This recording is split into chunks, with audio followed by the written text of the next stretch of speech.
Hello, listeners. This is Janine and Kristen from Henrico Casa. You are listening to our podcast, Vigilant Voices. Living life every day. Hi, everyone, and welcome back to Henrico Casa's Vigilant Voices podcast. We're so glad that you're tuning in today. We are, because it warms our hearts that you, like us, want to know more about the challenges facing children and families so that we can all ensure no child faces continued abuse, neglect, or trauma. And this episode is dropping right at the start of the back-to-school season.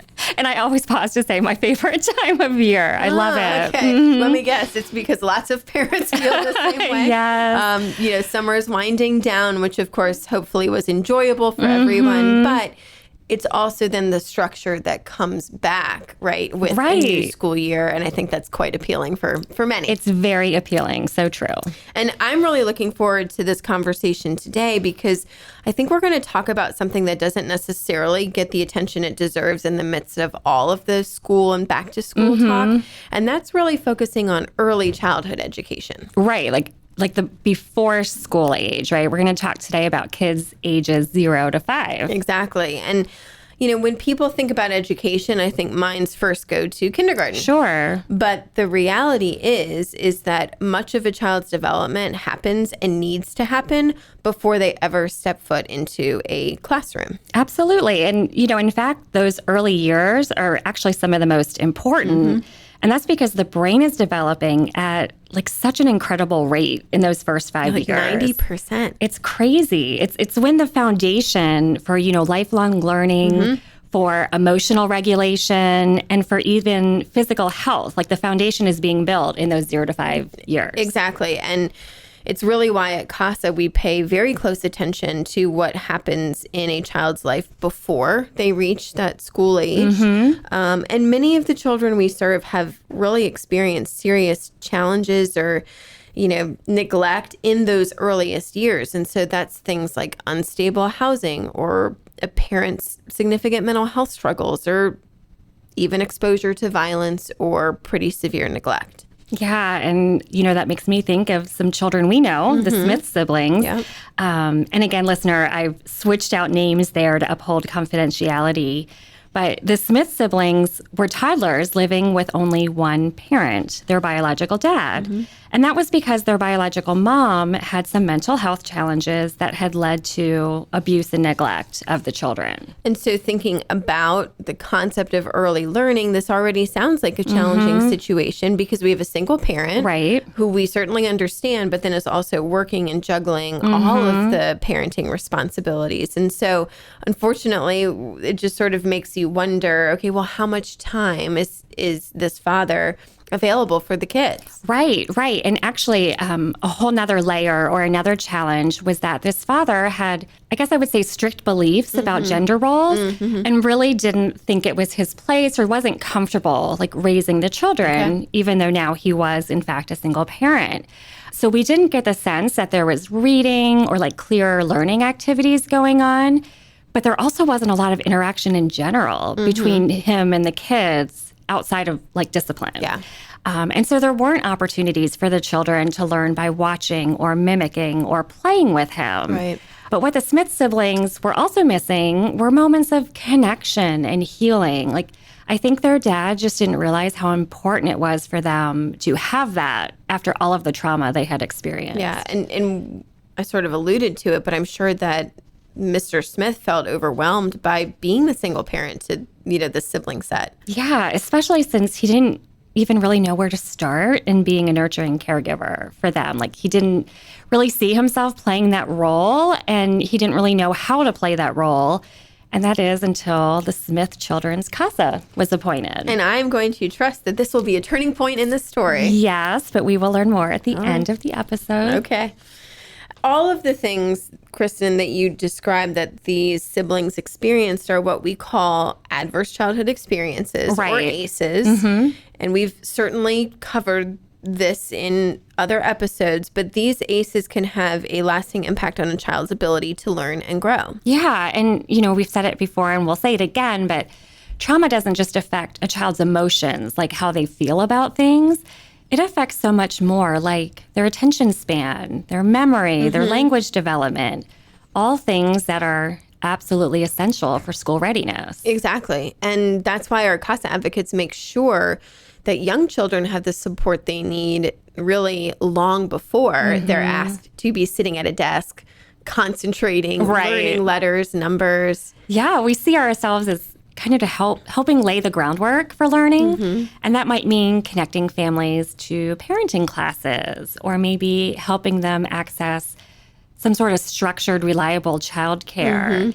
Maybe it looks like helping a toddler get into an early intervention program if the advocate sees signs of developmental delays. And I think it also means working alongside parents and caregivers. We always say that parents are a child's first teachers, and we embrace that concept. And in the families we serve, sometimes those parents need some extra support to really fully and effectively step into that role. And who wouldn't, honestly, right? The families we serve are facing challenges. Maybe it's housing instability, or navigating involvement with the Department of Social Services, or trying to recover from something like substance use.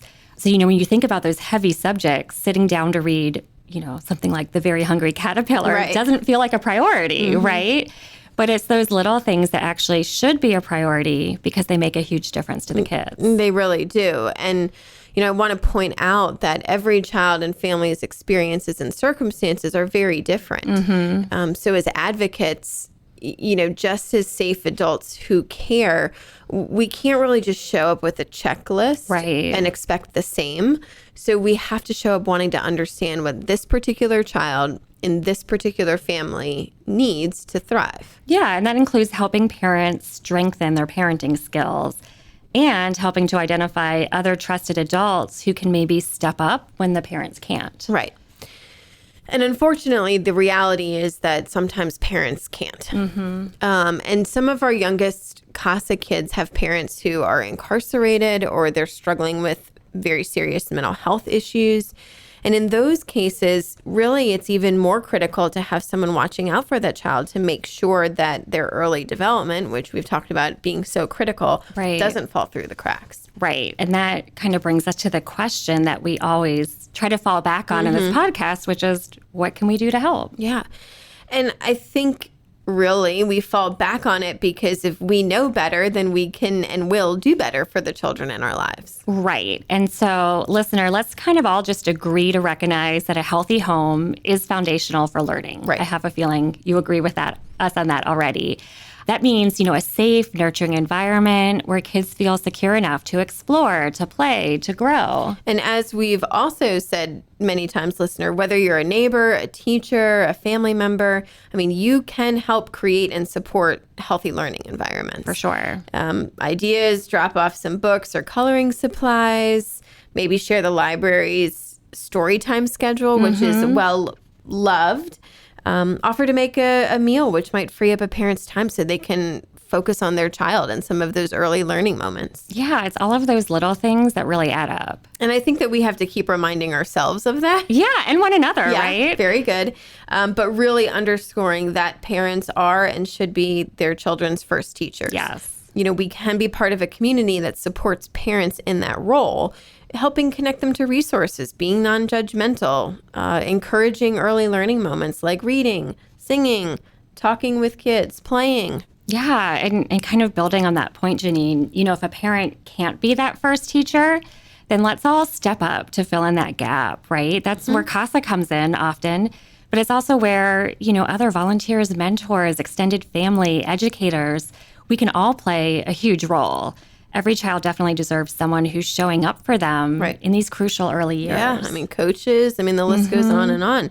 So this, of course, brings me back to just wondering, did someone fill in the gap for the siblings that we talked about? Yes. Their CASA advocate became just a trusted resource for this family.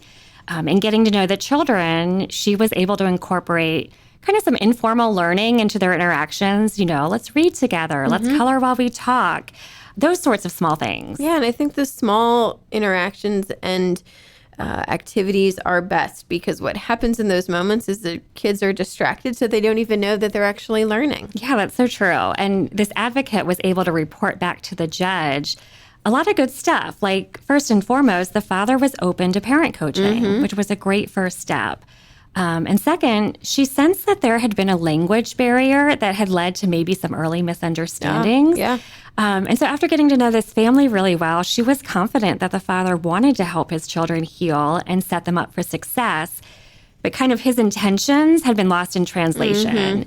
And so the court and the child welfare professionals were able to get this family the right supports and services that they needed. I think that's great. And clearly it were things that they needed. And then what I love is that they were open to implementing them. And okay, I'm really hoping that the Smiths are on a totally different track now. They are. And it's just so great to see. Just in general, the story kind of reminded me that early childhood doesn't always make the headlines, right, about school and learning. But it definitely shapes everything that comes after those early years. And I think that's why it is so important to support learning before a child even enters formal schooling.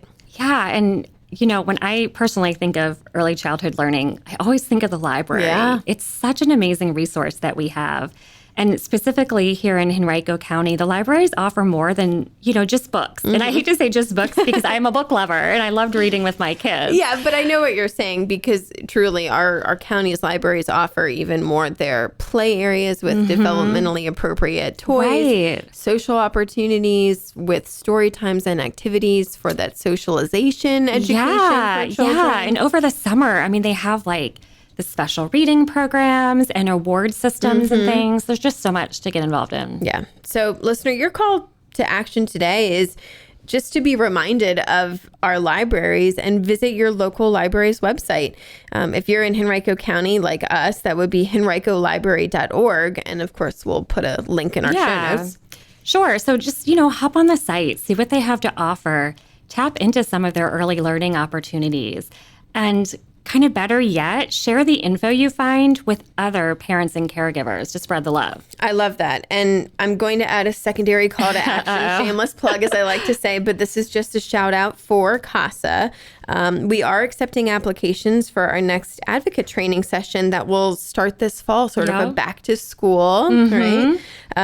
Training session. And truly volunteering as an advocate would give you the opportunity and frankly, an avenue to really make a difference by intervening in a child's life. Yeah, a child who needs, a safe adult speaking up for them. That's right. And information on the steps to become an advocate and the application are on our website, which is also linked in the show notes.